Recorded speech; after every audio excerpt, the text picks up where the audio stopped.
magnetization and magnetic intensity.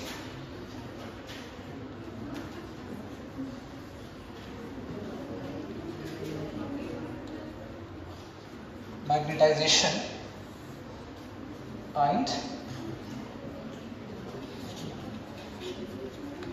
magnetic intensity.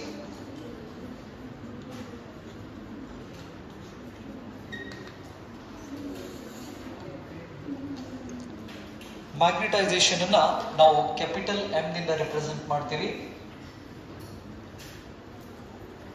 Capital M stands for what? Magnetization. Magnetic intensity ನ ನಾವು H ನಿಂದ represent ಮಾಡ್ತೀವಿ. H stands for what? Magnetic intensity. So we studied about the solenoid. In solenoid, the magnetic field at the center of that coil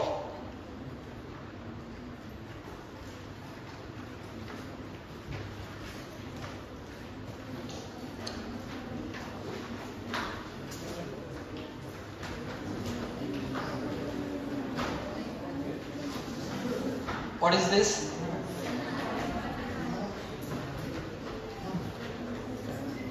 Solenoid. So when we pass an electric current through this solenoid, at the center of this solenoid, we get the magnetic field due to solenoid ನಾವು VO ಅಂತ ತಗೋತೀವಿ. That is equal to mu naught N I. This is the expressions we got in case of what? Solenoid. Here mu naught stands for permeability of free space. N is number of turns per unit length and I is the current flowing in the solenoid. So ಹಾಗಾದ್ರೆ B naught ಅಂದ್ರೆ magnetic field due to this current carrying solenoid. So ಹಾಗಾದ್ರೆ ಇದರೊಳಗಡೆ current flow ಮಾಡಿದ್ರೆ ಅಂದ್ರೆ ಇದರೊಳಗಡೆ magnetic field the strength ಎಷ್ಟು ಅಂತ calculation ಮಾಡಕ ನಾವು ಈ ಫಾರ್ಮುಲಾನ ಯೂಸ್ ಮಾಡ್ತೀವಿ. ಇದರಿಂದ ನಮಗೆ ಈ ಸೊಲನಾಯ್ಡ್ ದ ಸೆಂಟರ್ದಲ್ಲಿ ಎಷ್ಟು ಮ್ಯಾಗ್ನೆಟಿಕ್ ಫೀಲ್ಡ್ ಇದೆ ಅನ್ನೋದು ಗೊತ್ತಾಗ್ತೈತಿ. mu naught N I ಅಂತ ಕರಿತೀವಿ. ನೆಕ್ಸ್ಟ್ ಎಂಡ್ ಕಡೆ ಬಂದು ಅಂದ್ರೆ ಇದೇನಾಗ್ತೈತಿ 1/2 B naught ಆಗ್ತೈತಿ. ಅಂದ್ರೆ ಅದಕ್ಕೆ ಅರ್ಧ ರಿಡ್ಯೂಸ್ ಆಗ್ತೈತಿ. ಅದನ್ನ ಗ್ರಾಫಿಕಲಿ ಕೂಡ ನಾವು ಏನ್ ಮಾಡಿದ್ದೇವೆ ಡಿಸ್ಕಷನ್ ಮಾಡಿದ್ದೇವೆ. ಹೌದಾ? Just observe here this magnetic field at the center of this current carrying solenoid is directly proportional to the number of turns and current. Therefore, the number of turns per unit length and current increases the intensity of this magnetic field. Therefore, this Ni is equal to now H ಅಂತ ನಾವು ಹೇಳಿಬರಿತೀವಿ. ಅಂದ್ರೆ number of turns ನ increase ಮಾಡೋದ್ರಿಂದ intensity ಜಾಸ್ತಿ ಆಗ್ತೈತಿ magnetic field ಸೊಲನಾಯ್ಡ್ ಒಳಗಡೆ. ನಾನು current ಅನ್ನ ಜಾಸ್ತಿ ಮಾಡೋದ್ರಿಂದ ಇಂಟೆನ್ಸಿಟಿ ಏನಾಗ್ತೈತಿ ಜಾಸ್ತಿ ಆಗೋಂತ ಹೋಗ್ತೈತಿ. ಹಾಗಾದ್ರೆ ಈ ಮ್ಯಾಗ್ನೆಟಿಕ್ ಫೀಲ್ಡ್ ಇಂಟೆನ್ಸಿಟಿನ ಜಾಸ್ತಿ ಮಾಡೋರು ಯಾರಂದ್ರೆ number of turns per unit length and current. therefore N into I is equal to H ಅಂತ ನಾವು ಹೇಳಿ ಬರೀತೀವಿ. where H stands for what? Magnetic intensity. Magnetic intensity. So ಹಾಗಾದ್ರೆ H is equal to Ni.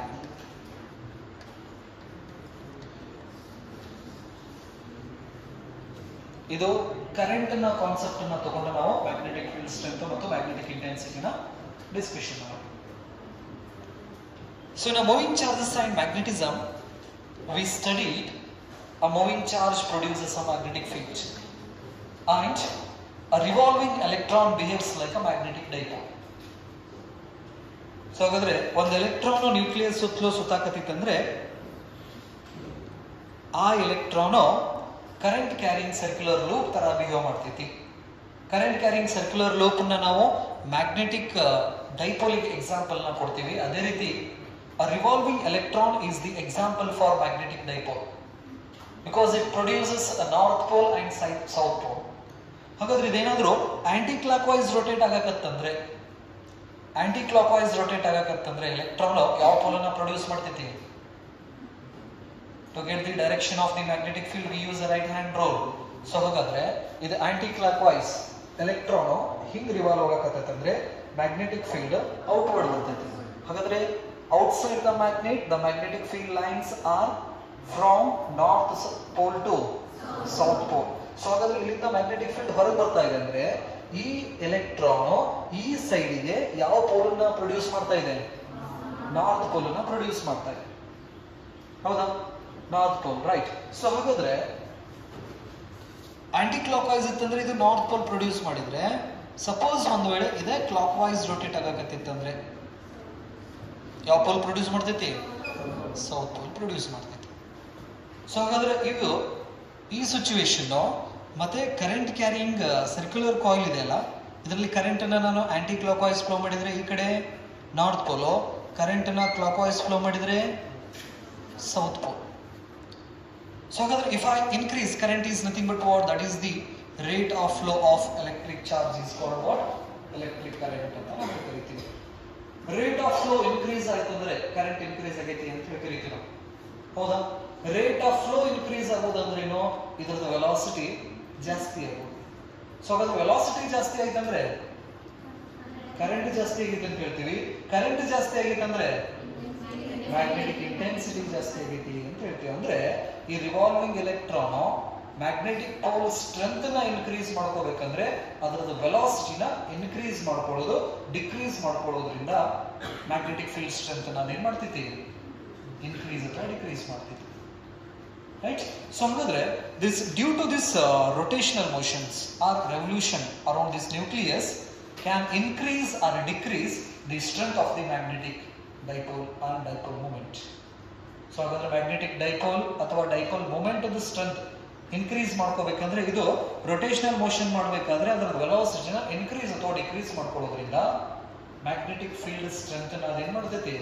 Increase ಅಥವಾ decrease ಮಾಡ್ಕೋತೈತಿ. ಅಂದ್ರೆ north pole of the strength increase ಮಾಡ್ಕೋಬೇಕಂದ್ರೆ ಇದ್ರದ್ದು velocity increase ಆಗಬೇಕು. ಅವಾಗ north pole of the strength increase ಆಗೋಂತ ಹೋಗ್ತೈತಿ. ನೆಕ್ಸ್ಟ್ ವೆಲಾಸಿಟಿ ಸ್ಲೋ ಮಾಡ್ಕೋಂತ ಬಂತಂದ್ರೆ north pole of the strength decrease ಆಗೋಂತ ಬರ್ತೈತಿ. ನೆನಪಲ್ಲಿ ಅಟಮ್ ಚಾಪ್ಟರ್ ದಲ್ಲಿ ನಾವು ಡಿಸ್ಕಷನ್ ಮಾಡಿವಿ, ಎಲ್ಲ ಎಲೆಕ್ಟ್ರಾನ್ಸ್ ಒಂದೇ ಆರ್ಬಿಟದಲ್ಲಿ ಸುತ್ತೋಂಗಿಲ್ಲ. ನಾವು ಅಟಮ್ದ ಡಯಾಗ್ರಾಮ್ ನೋಡಿದ್ರೆ ಈ ತರ ನ್ಯೂಕ್ಲಿಯಸ್ ಇರ್ತೈತಿ, ಆ ನ್ಯೂಕ್ಲಿಯಸ್ ಸುತ್ತಲೂ ಒಂದ್ ಎಲೆಕ್ಟ್ರಾನು ಹಿಂಗೆ, ಒಂದ್ ಎಲೆಕ್ಟ್ರಾನು ಹಿಂಗ, ಈ ತರ ನಾವು ಸ್ಟ್ರಕ್ಚರ್ ನೋಡ್ತೀವಿ. ಹೌದಾ? ನೆನಪಲ್ಲಿ ಒಂದು ಕಲ್ಪನೆ ಒಳಗಡೆ ಎಲೆಕ್ಟ್ರಾನ್ ಅಂತ ಹೇಳಿದ್ರೆ ಎಲ್ಲ ಎಲೆಕ್ಟ್ರಾನ್ ಒಂದ ಆರ್ಬಿಟ್ ಒಳಗಡೆ ಒಂದೇ ಡೈರೆಕ್ಷನ್ಸ್ ಒಳಗಡೆ ಹಿಂತಿರ್ತಾವು ಅಂತ. ಬಟ್ ಎಲೆಕ್ಟ್ರಾನ್ ಈ ತರ ಆರ್ಬಿಟ್ಸ್ ಒಳಗಡೆ ನ್ಯೂಕ್ಲಿಯಸ್ ಸುತ್ತಲೂ ಸುತ್ತಿರ್ತಾವ. ಇದೊಂದು ಪಾಯಿಂಟ್ ಗೊತ್ತಿರಲಿ. ಸೊ ಹಾಗಾದ್ರೆ this electron has a spin motion, it has a rotational motion. ಎರಡು ರೀತಿ ಮೋಷನ್ಸ್ ಇದಾವ. ಸೊ ಹಾಗಾದ್ರೆ ಈ ರೊಟೇಷನಲ್ ಮೋಷನ್ಸ್ ನಿಂದ ಮ್ಯಾಗ್ನೆಟಿಕ್ ಫೀಲ್ಡ್ ಅನ್ನು ಪ್ರೊಡ್ಯೂಸ್ ಮಾಡ್ತಿತ್ತ. ಹಾಗಾದ್ರೆ ಆ ಮ್ಯಾಗ್ನೆಟಿಕ್ ಫೀಲ್ಡ್ ಅನ್ನು ನಾವು magnetic field due to rotation motion. Right?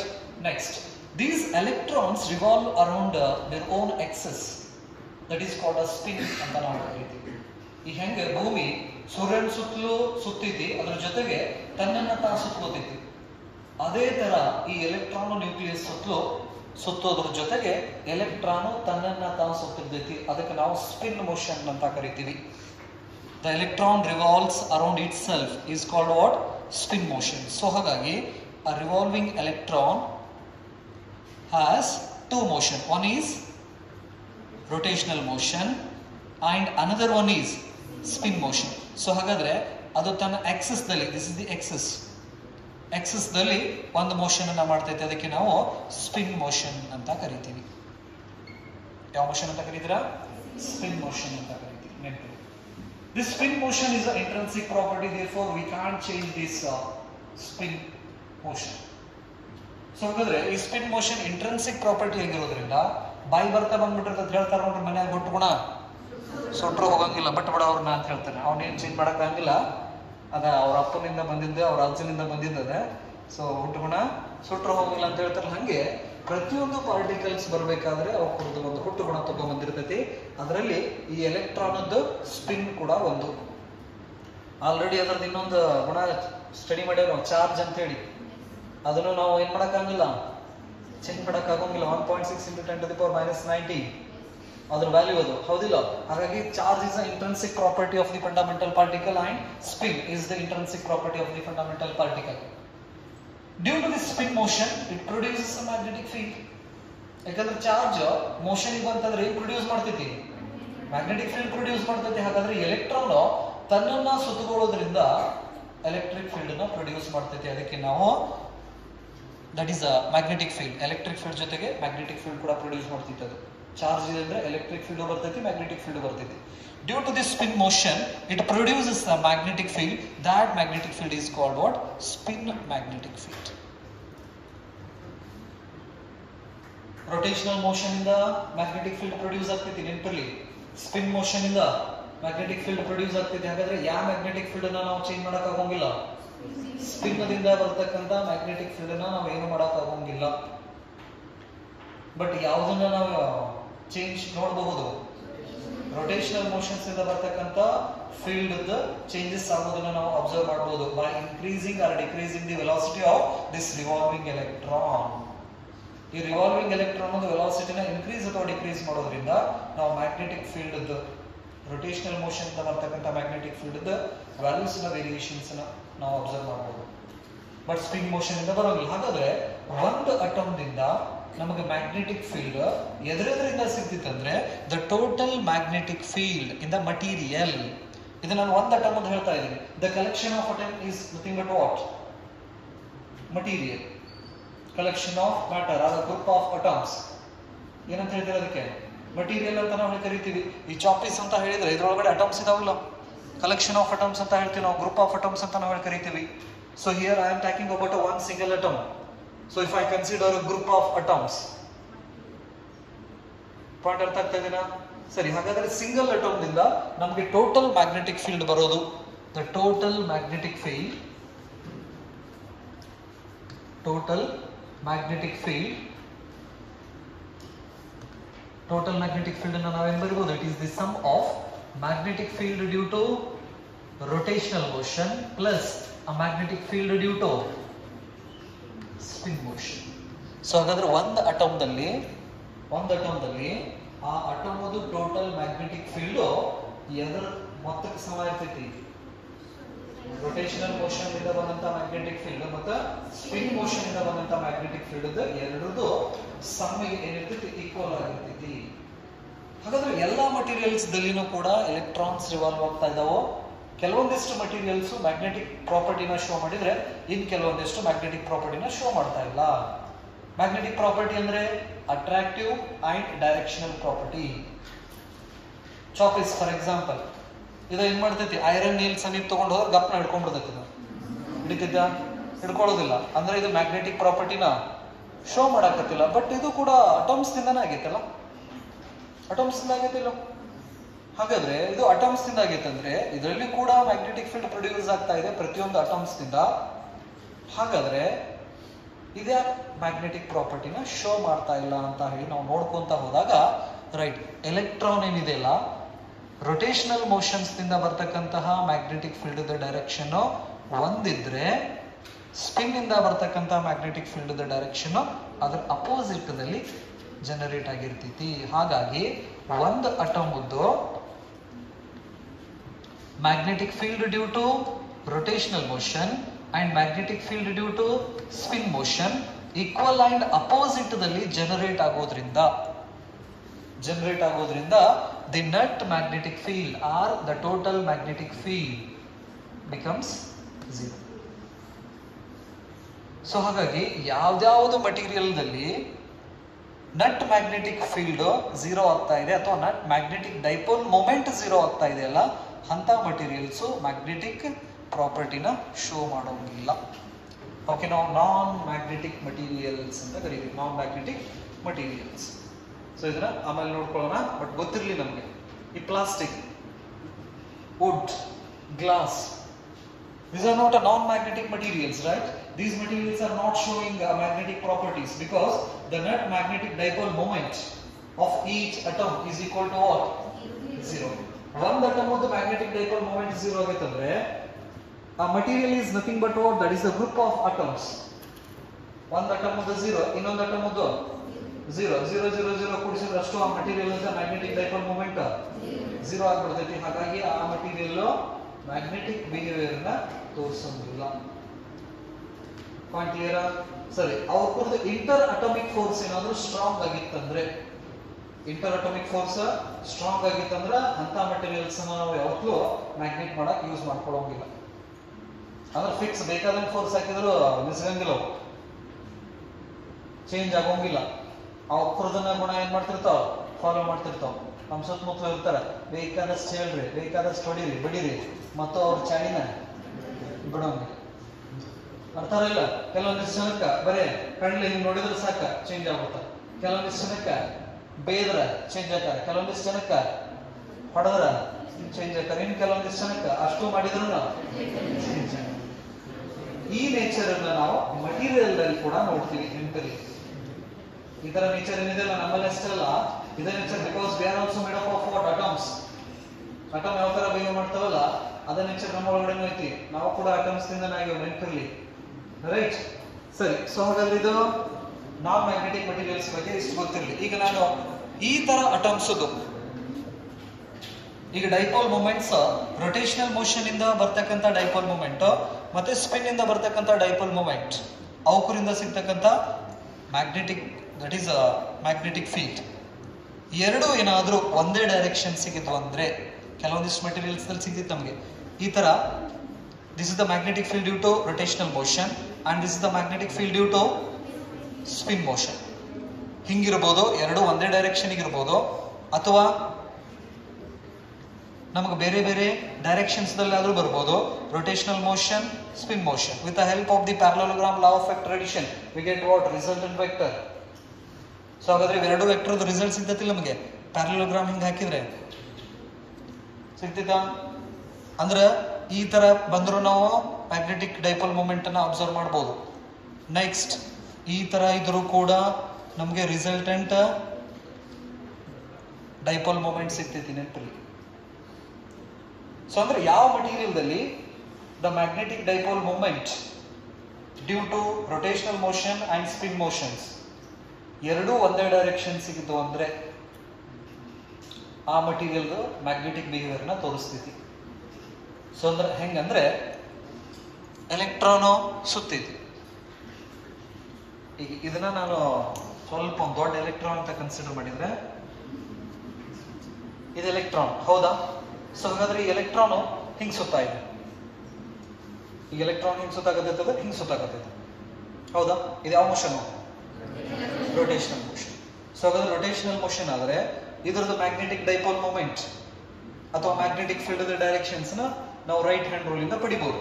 ಹಿಂಗ್ ಹೋಗ್ತಾ ಇದೆ, ಸೊ ಹಾಗಾಗಿ ಈ ರೀತಿ ಮಾಡಾಕತ್ತೈತಿ. ರೈಟ್ ಹ್ಯಾಂಡ್ ಅನ್ನು ಯೂಸ್ ಮಾಡಿದ್ರೆ ಮ್ಯಾಗ್ನೆಟಿಕ್ ಫೀಲ್ಡ್ ಡೈರೆಕ್ಷನ್ ಔಟ್ವರ್ಡ್, ಹೌದಾ? ಸೊ ಹಾಗಾದ್ರೆ ಮ್ಯಾಗ್ನೆಟಿಕ್ ಡೈಪೋಲ್ ಅಂತಂದ್ರೆ south pole to north pole, that is the direction of magnetic dipole moment. Magnetic field direction ಹಿಂಗೈತಿ, ಮ್ಯಾಗ್ನೆಟಿಕ್ ಡೈಪೋಲ್ ಮೂಮೆಂಟ್ ಡೈರೆಕ್ಷನ್ ಹಿಂಗೈತಿ. ಇದು ಯಾವ ಮೋಷನ್? ಅದು ರೊಟೇಷನಲ್ ಮೋಷನ್. ಹಾಗಾದ್ರೆ ಈ ಎಲೆಕ್ಟ್ರಾನ್ ಹಿಂಗ್ ಸುತ್ತಾಕತ್ತೈತಿ, ಹಿಂಗ್ ಸುತ್ತುವಂತ ಹಿಂಗ್ ಹೋಗ್ತಾ ಇದೆ. ಪಾಯಿಂಟ್ ಅರ್ಥ ಆಗ್ತಾ ಇದೆನಾ? ಎಲೆಕ್ಟ್ರಾನ್ ಹಿಂಗ್ ಸುತ್ತತಿ, ಅದ್ರ ಜೊತೆಗೆ ಹಿಂಗ್ ಸುತ್ತುವಂತ ಏನಾಗ್ತಾ ಇದೆ, ಅದು ರೊಟೇಷನಲ್ ಮೋಷನ್ ಮಾಡಾಕತ್ತೆ. ಹಾಗಾದ್ರೆ ಸ್ಪಿನ್ ಮೋಷನ್ ಕೂಡ ಹಂಗ ಐತಲ್ಲ. ಈ ಸ್ಪಿನ್ ಮೋಷನ್ಸ್ ನಿಂದನೂ ಕೂಡ ನಮ್ಗೆ ಮ್ಯಾಗ್ನೆಟಿಕ್ ಫೀಲ್ಡ್ ಯಾವ ಡೈರೆಕ್ಷನ್ ಸಿಗ್ತೈತಿ? ಔಟ್ವರ್ಡ್ ಸಿಗ್ತೈತಿ. ಮ್ಯಾಗ್ನೆಟಿಕ್ ಡೈಪೋಲ್ ಮೂಮೆಂಟ್ ಕೂಡ ಔಟ್ವರ್ಡ್ ಸಿಗ್ತೈತಿ. ನೆನಪಿರ್ಲಿ, ಯಾವ ಅಟಮ್ ಹತ್ರ ಎಲೆಕ್ಟ್ರಾನ್ ರೊಟೇಷನಲ್ ಮೋಷನ್ ಮತ್ತೆ ಸ್ಪಿನ್ ಮೋಷನ್ಸ್ ಈ ತರ ಇರ್ತಾವಲ್ಲ, ಆ ಅಟಮ್ಸ್ ನಿಂದ ನಮ್ಗೆ ನಟ್ ಡೈಪೋಲ್ ಮೂಮೆಂಟ್ ಸಿಗ್ತೈತಿ. ಇಲ್ಲಿ ಏನಾಗ್ತೈತಿ ಅಂದ್ರೆ ಹಿಂಗ್ ಎಲೆಕ್ಟ್ರಾನ್ ಸುತ್ತತಿ, ಬಟ್ ಸ್ಪಿನ್ನಿಂಗ್ ಉಲ್ಟಾ ಸುತ್ತಿರ್ತೈತಿ. ಅಂದ್ರೆ ಮ್ಯಾಗ್ನೆಟಿಕ್ ಡೈರೆಕ್ಷನ್ ಯಾವ ಕಡೆ ಆಯ್ತು? ಅಪೋಸಿಟ್ ಆಯ್ತು. ರೊಟೇಷನಲ್ ಮೋಷನ್ ಇಂದ ಮ್ಯಾಗ್ನೆಟಿಕ್ ಫೀಲ್ಡ್ ಒಂದ್ ಹಿಂಗ್ ಪ್ರೊಡ್ಯೂಸ್ ಆಗತ್ತೆ, ಸ್ಪಿನ್ ಮೋಷನ್ ಇಂದ ಅಪೋಸಿಟ್ ಪ್ರೊಡ್ಯೂಸ್ ಆಗ್ತೈತಿ. ಹಾಗಾಗಿ net magnetic dipole moment zero. Point clear? Right. ಈ ತರ ನಾವು ಮಟೀರಿಯಲ್ಸ್ ದಲ್ಲಿ ಮ್ಯಾಗ್ನೆಟಿಕ್ ಫೀಲ್ಡ್ ನ ಸ್ಪಿನ್ ಮತ್ತು ರೊಟೇಷನಲ್ ಮೋಷನ್ಸ್ ಇಂದ ಪಡಿತೀವಿ. Point clear? ಸರಿ. ಈ ಮ್ಯಾಗ್ನೆಟಿಕ್ ಫೀಲ್ಡ್ ಅನ್ನು ನಾವು ಮ್ಯಾಗ್ನೆಟಿಕ್ ಡೈಪೋಲ್ ಮೂಮೆಂಟ್ ದಿಂದ ರಿಪ್ರೆಸೆಂಟ್ ಮಾಡ್ತೀವಿ. ಸೊ ಅದರ ಎಕ್ಸ್ಪ್ರೆಷನ್ ಕೂಡ ನಾವು ಬರ್ದೀವಿ, 2L into M magnetic dipole moment, or M is equal to I into A. ಇದು ಎಕ್ಸ್ಪ್ರೆಷನ್ ಗೊತ್ತಿದಾವ ನಮ್ಗೆ. In case of current carrying conductor the magnetic dipole moment expression is I into A, right? In case of material, bar magnet, 2L into M. ಇವೆರಡು ಇದರದ expression ಇವು magnetic dipole moment. Magnetic dipole moment, remember. ಇದೆಷ್ಟು ಕ್ಲಿಯರಾ? So ಹಾಗಾದ್ರೆ if I consider A material,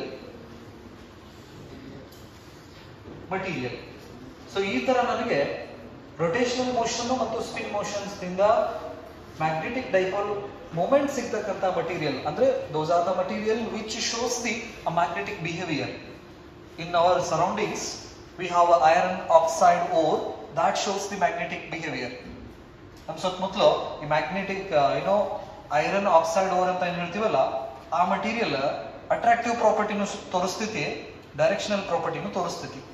ಹಾಗಾದ್ರೆ ಆ materials ನಾವು dipole moment ದಲ್ಲಿ study ಮಾಡಿದ್ರೆ ಈ ತರ ನಮಗೆ ಡೈಪೋಲ್ ಮೂಮೆಂಟ್ಸ್ ಅಷ್ಟು ಒಂದೇ ಡೈರೆಕ್ಷನ್ಗೆ ಅಲೈನ್ ಆಗಿರೋದಿಲ್ಲ, but maximum resultant dipole moment ನಮಗೆ ಒಂದು ಡೈರೆಕ್ಷನ್ಗೆ ಸಿಗ್ತದೆ. ಕೆಲವೊಂದಿಷ್ಟು ಝೀರೋ ಆಗ್ತಾವ. This is what dipole moment ಅಂತ ಕರಿತೀವಿ. ಡೈಪೋಲ್ ಮೂಮೆಂಟ್ ಅಂದ್ರ ಈ ಕಡೆ ಯಾವ ಪೋಲ್ ಬರ್ತೈತಿ? ಸೌತ್ ಪೋಲ್, ಈ ಕಡೆ ನಾರ್ತ್ ಪೋಲ್. ಅಂದ್ರ ಎಲೆಕ್ಟ್ರಾನ್ ಆಂಟಿ ಡೈರೆಕ್ಷನ್ಸ್ ನಲ್ಲಿ ಹಿಂಗ್ ಸುತ್ತಾ ಇರ್ತೈತಿ. ಅದನ್ನೆಲ್ಲ ತೋರಿಸೋ ಬದ್ಲಿ ನಾವೇನ್ ಮಾಡ್ತೀವಿ? ಡೈಪೋಲ್ ಮೂಮೆಂಟ್ ನ ತೋರಿಸ್ತೀವಿ ಅಷ್ಟೇ. ಈ ಕಡೆ ಸೌತ್ ಪೋಲ್ ಇರ್ತೈತಿ, ಈ ಕಡೆ ನಾರ್ತ್ ಪೋಲ್ ಇರ್ತೈತಿ. ಹಾಗಾದ್ರೆ magnetic dipole moment per unit volume is called what? Magnetization ಅಂತ ಕರಿತೀವಿ. ಆ ಮಟೀರಿಯಲ್ ಒಳಗಡೆ ನಾ ಏನ್ ಮಾಡ್ತೀನಿ, ಈಗ ಒಂದು ಯೂನಿಟ್ ವ್ಯಾಲ್ಯೂಮ್ ನ ತಗೋತೀನಿ. ಈ ತರ ಒಂದು ಯೂನಿಟ್ ವ್ಯಾಲ್ಯೂಮ್ ನ ಕನ್ಸಿಡರ್ ಮಾಡ್ತೀನಿ. ಈ ಯೂನಿಟ್ ವ್ಯಾಲ್ಯೂಮ್ ದಲ್ಲಿ, this is a unit volume, ಈ ಯೂನಿಟ್ ವ್ಯಾಲ್ಯೂಮ್ ಒಳಗಡೆ ಎಷ್ಟು ಡೈಪೋಲ್ ಮೂಮೆಂಟ್ ನನಗೆ ಸಿಗ್ತೈತಿ? These are the dipole. So ಹಾಗಾದ್ರೆ dipole moment per unit volume is called what? Dipole moment per unit volume. Unit volume is called what? Magnetization ಅಂತ ಕರಿತೀವಿ. Magnetization. So this magnetization is capital M is equal to the magnetic dipole moment is small m and its unit volume is V. Dipole moment ಅದನ್ನ ನಾವು ಈ small m ಇಂದ represent ಮಾಡ್ತೀವಿ. Dipole moment ಅನ್ನ magnetization ಅನ್ನ capital M ಇಂದ represent ಮಾಡ್ತೀವಿ. This is a magnetization in case of what?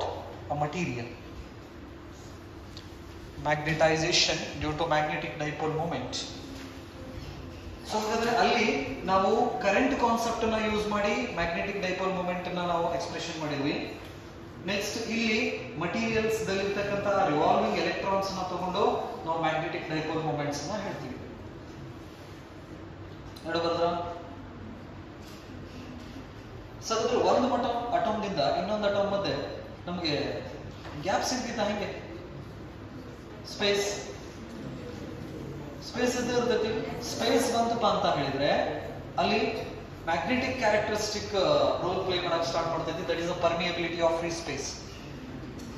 Space ಬಂತಂದ್ರ ಮ್ಯಾಗ್ನೆಟಿಕ್ ಫೀಲ್ಡ್ ಅನ್ನ ರೆಸಿಸ್ಟ್ ಮಾಡೋದು ಅಥವಾ ಅಪೋಸ್ ಮಾಡೋದು, ಅದನ್ನ ರೆಡ್ಯೂಸ್ ಮಾಡ್ತಕ್ಕಂತ ಪ್ರಾಪರ್ಟಿಗೆ ನಾವೇನಂತ ಕರಿತೀವಿ? ಮ್ಯೂ ನಾಟ್ ಅಂತ ನಾವು ಕರಿತೀವಿ. ನೆನಪಿರ್ಲಿ, mu naught is the characteristic of the medium which resist or which reduces or which decreases the magnetic field. ಅದಕ್ಕೆ ನಾವು mu naught ಅಂತ ನಾವು ಕರಿತೀವಿ. ಸೊ ಹಾಗಾದ್ರೆ magnetic field due to magnetization, ಇದು ಎಕ್ಸ್ಪ್ರೆಷನ್ ಬರೆದ್ರ? ನೆಕ್ಸ್ಟ್, ಸೊ ಹಾಗಾದ್ರೆ ಮಟೀರಿಯಲ್ ದಲ್ಲಿ ಇರತಕ್ಕಂತ ಮ್ಯಾಗ್ನೆಟಿಕ್ ಫೀಲ್ಡ್ ಅನ್ನ ನಾವು BM ಅಂತ ತಗೋತೀವಿ. BM is directly proportional to capital M ಅಂತ ನಾವು ಕರಿತೀವಿ. ಇನ್ ಬಿಟ್ವೀನ್ ಸ್ಪೇಸ್ ಇರೋದ್ರಿಂದ ನಾವು ಮಟೀರಿಯಲ್ ದಲ್ಲಿ ಟೋಟಲ್ ಮ್ಯಾಗ್ನೆಟಿಕ್ ಫೀಲ್ಡ್ ಎದಕ್ಕೆ ಈಕ್ವಲ್ ಇರ್ತೈತಿ ಅಂತ ಹೇಳ್ತೀವಿ ಅಂದ್ರೆ this is equal to mu naught into magnetization. BM is equal to mu naught into M. So so ಹಾಗಾದ್ರೆ BM stands for what? This is the magnetic field due to magnetization. ಇದು ನಾವೇನು ಹೇಳ್ತೀವಿ? Magnetic field due to magnetization.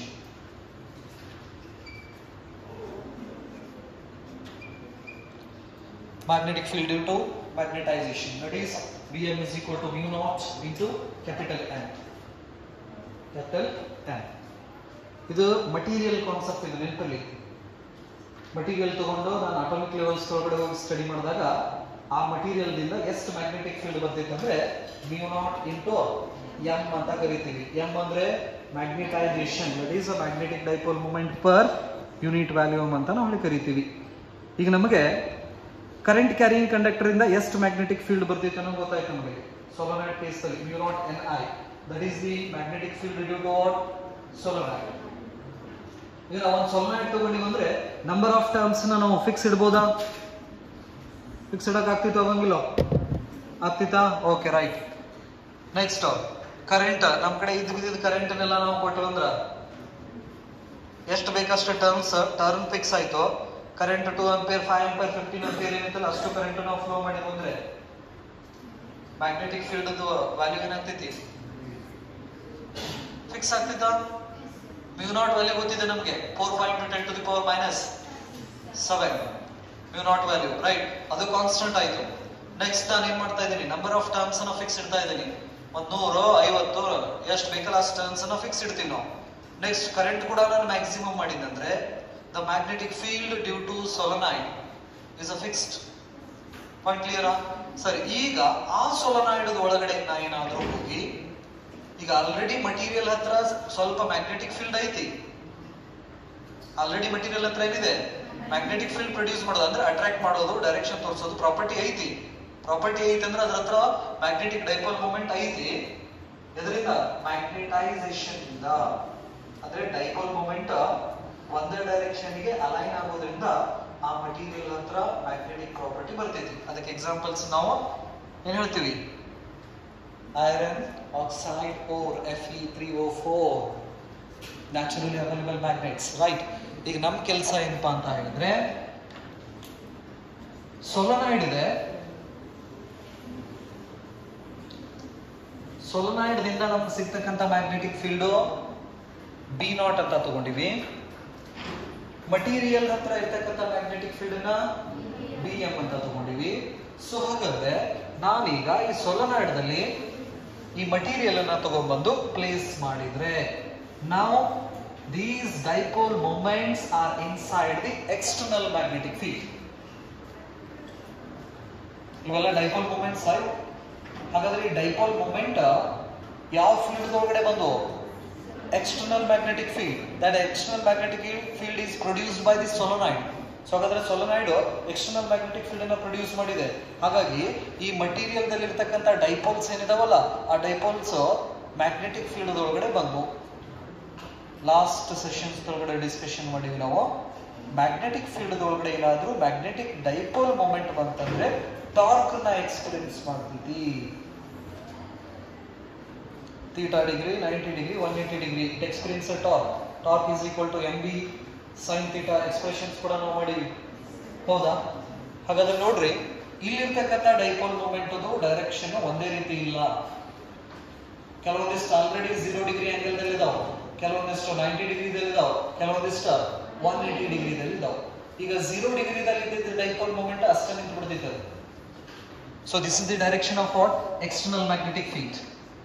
So ಹಾಗಾದ್ರೆ some dipoles which are already aligned along the direction of what? External magnetic field. ಅವು stable equilibrium ಸ್ಟೇಟಿಗೆ ಬಂದ್ಬಿಟ್ಟು ಇನ್ನ 90 degree ದಲ್ಲಿ ಇರ್ತಕ್ಕಂತಹ dipole moment material ಒಳಗಡೆ ಪರ್ಪೆಂಡಿಕ್ಯುಲರ್ ಆಗಿ ಹಿಂಗಿತ್ತು ಡೈಪೋಲ್ ಮೂಮೆಂಟ್.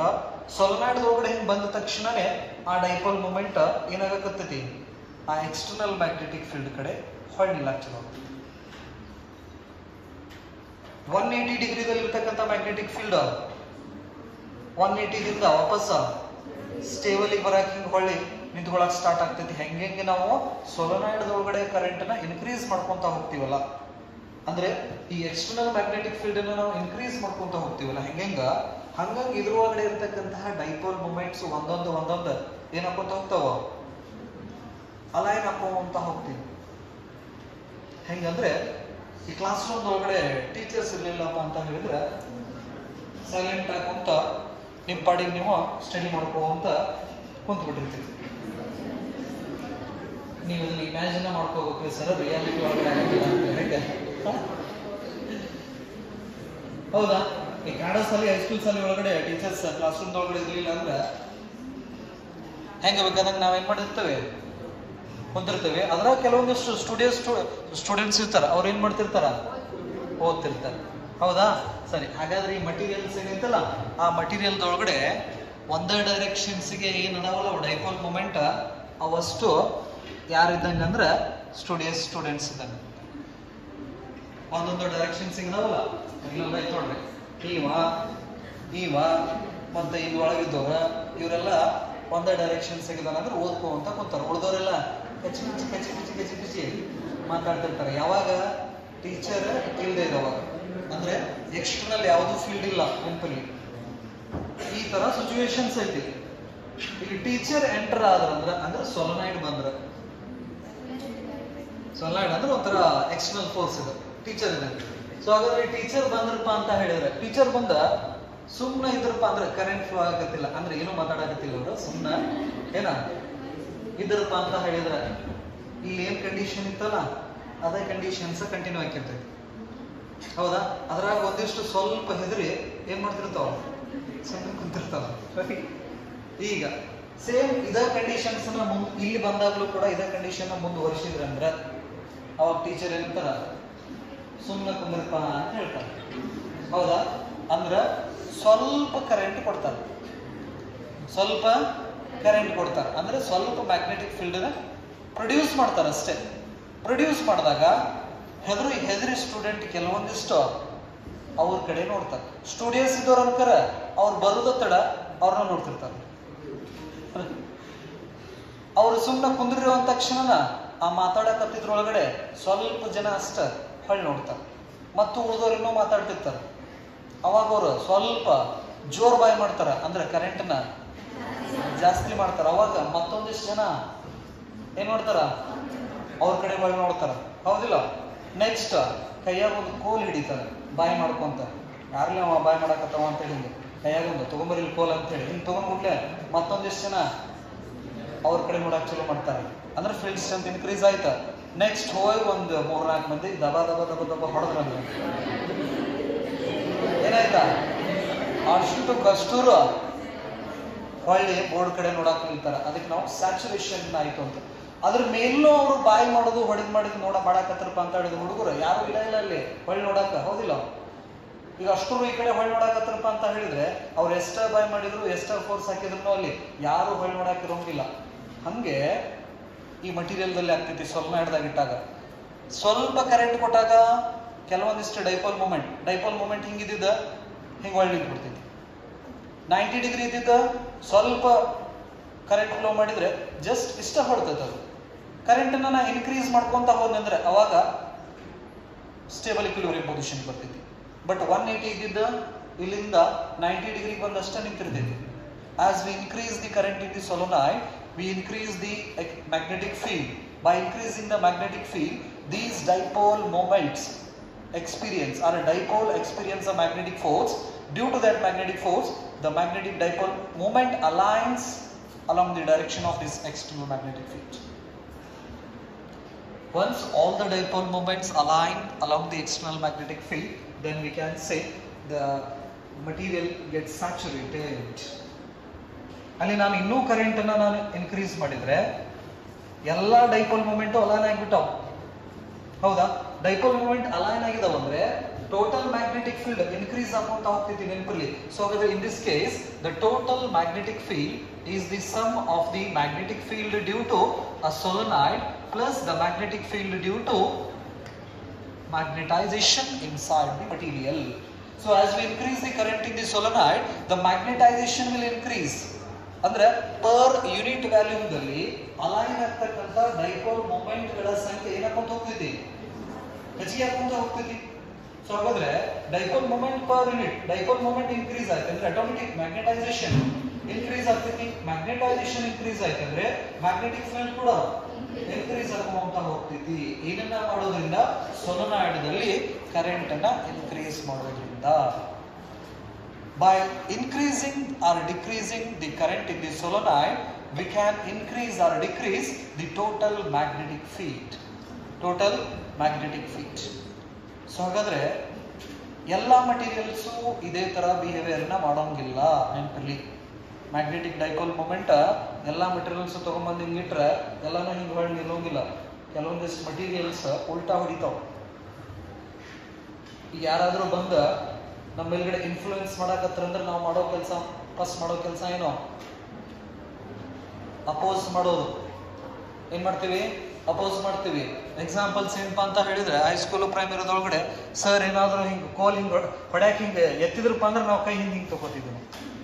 ಅಬ್ಸರ್ವ್ ಮಾಡಿರಾ? ಅಂದ್ರೆ ಅದಕ್ಕೆ ನಾವು ಅಪೋಸ್ ಮಾಡ್ತಿದ್ವಿ. ಯಾರಾದ್ರೂ ಹಿಂಗ್ ಕೈ ಎತ್ತಿದ್ರಪ್ಪ ಅಂತ ಹೇಳಿದ್ರೆ ಹಿಂಗ್ ಮಾಡ್ತೀವಿ. ಮಾಡ್ತಿರೋ ಮಾಡೋಂಗಿಲ್ಲ.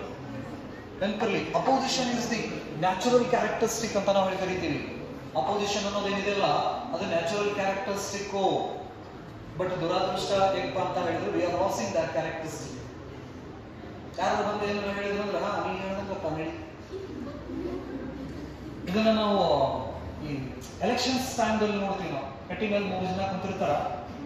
ಈಗ ಯಾರಾದ್ರೂ ಪೊಲಿಟಿಷಿಯನ್ಸ್ ಬಂದ್ರಂದ್ರೆ ಆ 3 ಜನದೊಳಗಡೆ ಒಬ್ಬ ಏನ್ ಮಾಡ್ಬಿಡ್ತಾನ, ಇನ್ನೂ ಅಲ್ಲಿ ದೂರ ಕಾಣಿಸ್ತಿರ್ತಾರ, ಓಡೇಗ ಅವ್ರನ್ನ ಕರ್ಕೊಂಡ್ ಬರ್ತಿರ್ತಾನೆ. ಇನ್ನೊಬ್ಬವ ಬಂದಪ್ಪ ಅಂತ ಹೇಳಿ ಎದ್ದ ಆ ಜಾಗ ಬಿಟ್ಟಿರ್ತಾನೆ.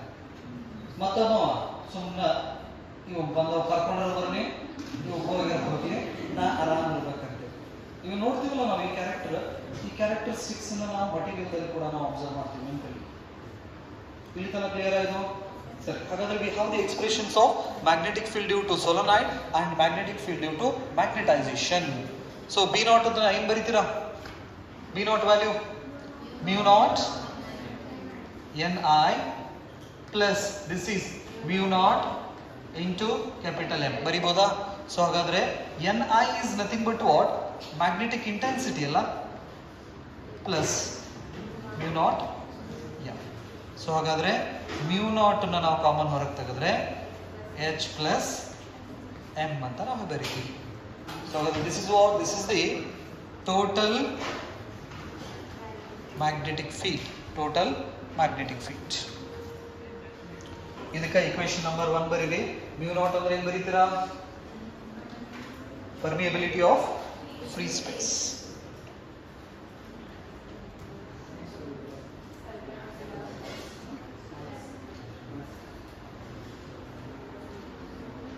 ಬರ್ದಾ? ಓಕೆ. ಸೊ ಹಾಗಾದ್ರೆ all the materials are not showing the same behaviour.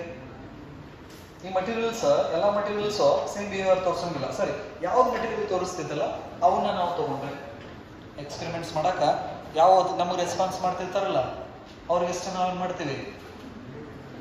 ತಿಳಿಸ್ತೀವಿ. Response ಮಾಡಲಿಲ್ಲ ಅಂದ್ರೆ ತಲೆ ಕೆಡಿಸ್ಕೊಳಕ್ ಹೋಗಂಗಿಲ್ಲ. ಓಕೆ. ಸೊ ಹಾಗಾದ್ರೆ ಇಲ್ಲಿ ರೆಸ್ಪಾನ್ಸ್ ಮಾಡೋ ಮಟೀರಿಯಲ್ಸ್ ನ ತಗೊಂಡು ಎಕ್ಸ್ಪೆರಿಮೆಂಟ್ಸ್ ಮಾಡಿದಾಗ ದ ಮ್ಯಾಗ್ನೆಟೈಸೇಷನ್, ಹಾಗಾದ್ರೆ ಇದ್ರ ಒಳಗಡೆ ಮ್ಯಾಗ್ನೆಟಿಕ್ ಡೈಪೋಲ್ ಮೊಮೆಂಟ್ ಅಲೈನ್ ಆಗೋದು ಜಾಸ್ತಿ ಆಗೋದು ಎದರಿಂದ? ನಾನು ಕರೆಂಟ್ ನ ಇನ್ಕ್ರೀಸ್ ಮಾಡಿದ್ರೆ, ನಂಬರ್ ಆಫ್ ಟರ್ಮ್ಸ್ ನ ಇನ್ಕ್ರೀಸ್ ಮಾಡಿದ್ರೆ. ಸೊ ಹಾಗಾಗಿ the magnetization in material is directly proportional to the magnetic intensity ಅಲ್ಲ. ಸೊಲನಾಯ್ಡ್ ಒಳಗಡೆ ನಾನು ಕರೆಂಟ್ ಜಾಸ್ತಿ ಮಾಡಿದ್ರೆ ಅಂದ್ರೆ ಏನಂತ? ಮ್ಯಾಗ್ನೆಟಿಕ್ ಇಂಟೆನ್ಸಿಟಿನ ಜಾಸ್ತಿ ಮಾಡಿದ್ರೆ ಅಂತ. ಸೊ ಹಾಗಾದ್ರೆ ಮ್ಯಾಗ್ನೆಟಿಕ್ ಇಂಟೆನ್ಸಿಟಿ ಜಾಸ್ತಿ ಮಾಡಿದ್ರೆ ಈ ಮಟೀರಿಯಲ್ ದಾಗ ಇದ್ದಿದ್ದು ಡೈಪೋಲ್ ಮೊಮೆಂಟ್ ಅಲೈನ್ ಆಗೋದು ಕೂಡ ಜಾಸ್ತಿ ಆಗ್ತಿತ್ತಲ್ಲ. ಸೊ ಹಾಗಾಗಿ we can say the magnetic intensity is directly proportional to the magnetization, or a magnetization is directly proportional to the magnetic intensity. Material ಒಳಗಡೆ ಆ ಡೈಪೋಲ್ ಮೊಮೆಂಟ್ ಒಂದೇ ಡೈರೆಕ್ಷನ್ಸ್ ಗೆ ಅಲೈನ್ ಆಗೋದು ಎದಕ್ಕೆ ಡೈರೆಕ್ಟ್ಲಿ ಪ್ರಪೋರ್ಷನೇಟ್ ಇರ್ತೈತಿ? ಇಂಟೆನ್ಸಿಟಿ ಡೈರೆಕ್ಟ್ಲಿ ಪ್ರಪೋರ್ಷನೇಟ್ ಇರ್ತೈತಿ. ಅಂದ್ರೆ ಅವಾಗಲೇ ಹೇಳಿದೆ, ಸ್ಟೂಡೆಂಟ್ಸ್ ಈ ಕಡೆ ಬೋರ್ಡ್ ಕಡೆ ನೋಡೋದು ಎದ್ರ ಮೇಲೆ ಡಿಪೆಂಡ್ ಇರ್ತೈತಿ? ಟೀಚರ್ಸ್ ಎಷ್ಟು ಅವ್ರ ಮೇಲ್ಗಡೆ ಇಂಟೆನ್ಸಿಟಿಗೆ ಹೇಳ್ತಾರ ಅನ್ನೋದ್ರ ಮೇಲೆ ಡಿಪೆಂಡ್ ಇರ್ತೈತಿ. ಬರದ್ರ? ಸರಿ. ಸೊ ಹಾಗಾದ್ರೆ ಈಗ ಪ್ರಪೋರ್ಷನಲ್ ನಾವು ರಿಮೂವ್ ಮಾಡಿದೀವಪ್ಪ ಅಂತ ಹೇಳಿದ್ರೆ H.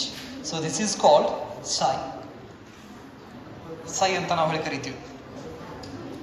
Psi stands for that is the susceptibility ಅಂತ ನಾವು ಹೇಳಿ ಕರಿತೀವಿ. Susceptibility.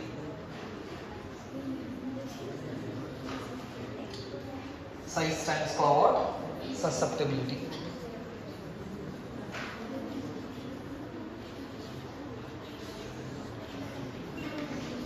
ಏನ್ ಕರಿತೀವಿ ನಾವು?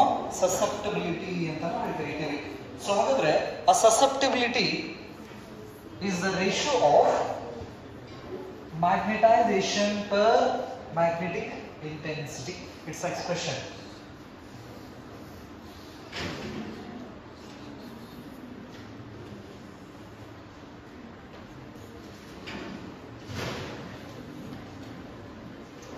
So it is a unitless, dimensionless.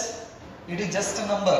It has positive value, negative value, zero value. But zero bala ಅಪರೂಪ. So ಹಾಗಾಗಿ ಇದಕ್ಕೆ ಯೂನಿಟ್ ಇರೋಂಗಿಲ್ಲ, ಯೂನಿಟ್ಲೆಸ್, ಡೈಮೆನ್ಷನ್ಸ್ ಬರೋಂಗಿಲ್ಲ,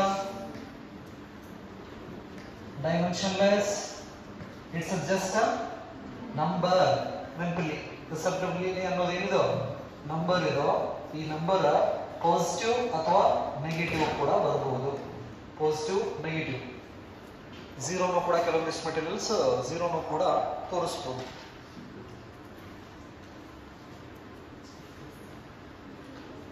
ಝೀರೋ ಅಂದ್ರೆ ನೀ ಬೇಕಾದ ಕರೆಂಟ್ ಇದು ಮಾಡ, ಇನ್ಕ್ರೀಸ್ ಮಾಡ, ಡಿಕ್ರೀಸ್ ಮಾಡ, ನಾನೇನು ರೆಸ್ಪಾನ್ಸ್ ಮಾಡೋಂಗಿಲ್ಲ. ಪಾಸಿಟಿವ್, ನೆಗೆಟಿವ್ ಬರೋದ್ರ. ಹಾಗಾದ್ರೆ ಎಂ ವ್ಯಾಲ್ಯೂ ಇದೆಯಲ್ಲ, ಆ ಎಂ ವ್ಯಾಲ್ಯೂನ ಇಕ್ವೇಶನ್ ಇದರೊಳಗಡೆ ಹಾಕ್ರಿ. ಇಕ್ವೇಶನ್ 1 ದಲ್ಲಿ ಸಬ್ಸ್ಟಿಟ್ಯೂಟ್ ಮಾಡ್ರಿ. ಇಕ್ವೇಶನ್ 1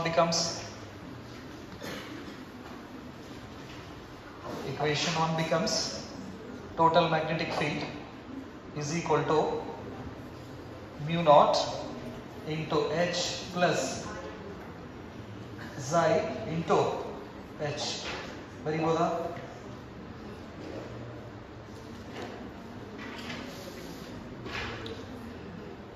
ಈಗ ಏನ್ common ತೆಗಿತೀರಾ?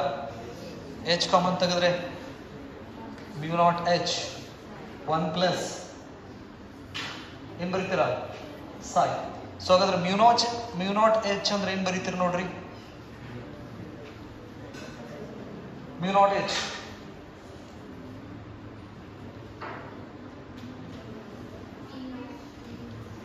from this equation mu naught H. So mu naught Ni stands for what? H ಅಂತ ನಾವು ಕರಿತೀವಿ. ಬರೀಬೋದಾ? ಸೊ ಹಾಗಾದ್ರೆ mu naught H ಅಂತ ಹೇಳಿದ್ರೆ ನಾವು B naught ಅಂತ ಹಾಕೋಬಹುದಲ್ಲ. ಸೊ ಹಾಗಾದ್ರೆ ಈ ಸೊಲೊನಾಯ್ಡ್ ಕೆಳಗಡೆ ಇರೋ ಎಕ್ಸ್ಪ್ರೆಷನ್ ಏನಿದೆಯಲ್ಲ, B naught is equal to mu naught Ni. So Ni ಅಂದ್ರೆ H. ಸೊ ಹಾಗಾಗಿ Ni ಇದ್ದ ಜಾಗದೊಳಗಡೆ H ನ ನಾವು ಹಾಕಿದ್ವಿ ಅಂದ್ರೆ B naught equal to mu naught into H ಅಂತ ನಾವು ಹೇಳ್ತೀವಿ. ಸೊ ಹಾಗಾಗಿ ಇಲ್ಲಿ mu naught into H ಇದ್ರ ಜಾಗದೊಳಗಡೆ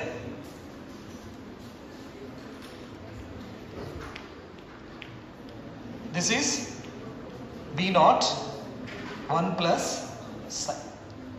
ಸೊ ಹಾಗಾದ್ರೆ B naught ಈ ಕಡೆ ಶಿಫ್ಟ್ ಮಾಡಿದ್ವಿ ಅಂದ್ರೆ magnetic field, total magnetic field divided by B naught is equal to 1 plus psi ಅಂತ ನಾವು ಹೇಳಿ ಕರಿತೀವಿ.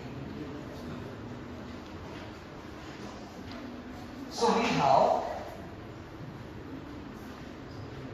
B total divided by B naught is mu r ಅಂತ ನಾವು ಕರಿತೀವಿ. Total magnetic field,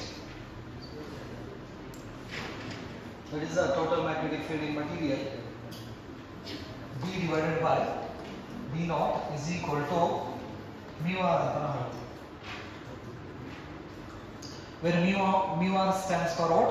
Relative permeability. Relative permeability.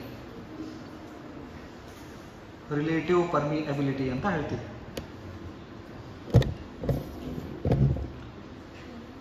Mu r stands for what? Relative permeability. So ಹಾಗಾದ್ರೆ this equation becomes mu r is equal to ಏನ್ ಬರೀಬಹುದು? 1 plus psi ಅಂತ ನಾವು ಬರೀಬಹುದು. B divided by B naught ಇದ್ದಲ್ಲಿ ನಾವೇನು ಹಾಕಿದ್ರೆ mu r ಹಾಕಿದ್ರೆ mu r is equal to 1 plus psi. So the mu r is nothing but what? A Fermi ability of medium to the Fermi ability of free space is equal to 1 plus psi. So therefore, a Fermi ability of medium is equal to Fermi ability of free space plus psi.